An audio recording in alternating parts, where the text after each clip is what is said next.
Bukod sa mga sundalo at pulis, lumalaban din sa teroristang grupo ang mga miyembro ng MILF. Ang hukbong sandatahan naman, nag-iwan ng babala sa mga maute.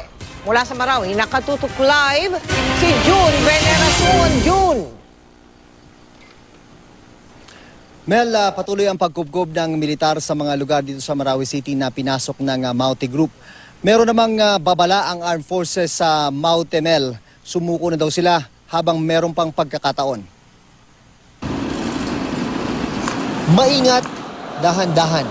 Papunta ang tropa na ito sa isang barangay sa Marawi na base sa report, doon tumatakas ang mga teroristang Maute. Tinansya muna nila ang sitwasyon. Saka tumawid sa isang tulay.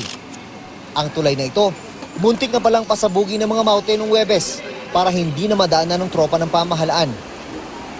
Pero ang mga sibilyan na residente, pati mga miyembro ng Moro Islamic Liberation Front, ang nagtulong-tulong para labanan ng mga Maute hanggang sila ay mapaatras. Lumabang kami, nakipagbarilan kami sa kanila eh. Yung mga MILF dito, nakipagbarilan sa kanila. Alisto naman ang pinagsanib na puwersa ng Army at PNP nang salubungin ng katahimikan sa pagpasok nila sa isa pang barangay sa Marawi. Pwede kasing ma-ambush dito ang mga tropang dumadaan. Nang masigurong walang Maute sa lugar, umalis din ang mga pulis at sundalo. Nagbabala ang Armed Forces sa mga Maute. Sumuko na raw sila habang may panahon pa dahil ang naghihintay daw sa mga hindi susuko, kamatayan. May mga paminsan-minsang airstrike pa rin sa Marawi. Pag tumigil ang putukan, pagkakataon naman para sa mga residente na lumikas. Paralisado at nanghihina si Sapya Makasindil. Hindi na niya matandaan ang kanyang edad, pero malinaw sa kanyang isipan ang nangyari nung umatake ang mga Maute nung Martes. Naiwan siya ng kanyang mga kaanak dahil wala nang pwedeng bumuhat sa kanya. Habang nagkakaputukan, bigla raw siyang nagkaroon ng lakas para gumapang sa ilalim ng mesa para magtago.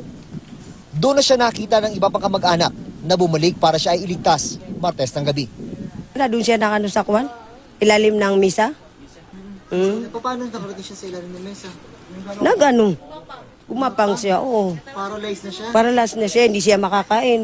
Sinusubuan pa siya. Nung nadat na namin, hindi na siya nakapagsalita.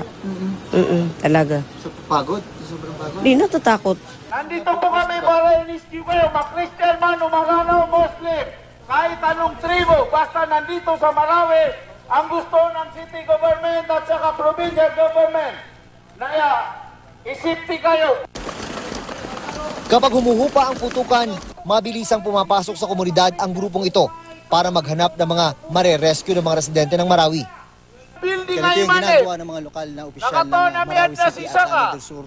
Naliw ka, Pumupunta sila kama namin dito sa sa ma-rescue. mga kalye dito sa loob ng Marawi City para umapila dun sa mga residente na mag-alisa na, magsilabasan para maiwas na maipit sa labanan sa pagitan ng tropa ng pamahalaan at ng mga teroristang Maute. Anong assurance na hindi kayo maiipit sa crossfire? Anong coordination ang ginagawa nyo? Sa PNP, AFP, may coordinate dyan ng kwan. Pinamumunan ni Tongtong sa itong kwan. So properly coordinated kayo sa mga government properly. authorities, no? Oo. Itanong mo naman yung kabila, paano? O paano? Kasi kilala nila kami. Lalo na ako. Pag ikaw nakikita, hindi ka ginagalaw Hindi ng ako kabila. ginagalaw ng IC. 5 minutes! Kung hindi kayo darating lumabas, ng 5 minutes kami po ilaalis, lilipat na naman kami sa ibang lugar. May mga lumabas para lumikas, pero meron ding ayaw dahil ligtas naman daw sila sa kanilang bahay.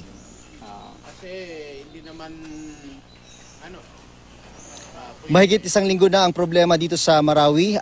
Kanyon na ang ginagamit ngayon ng militar laban sa Maute Group.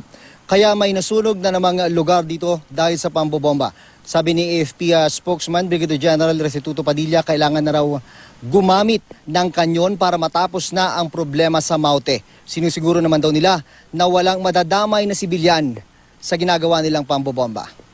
At yan ang latest mula rito sa Marawi City. Balik sa ML. Maraming salamat sa iyo, June Veneracion.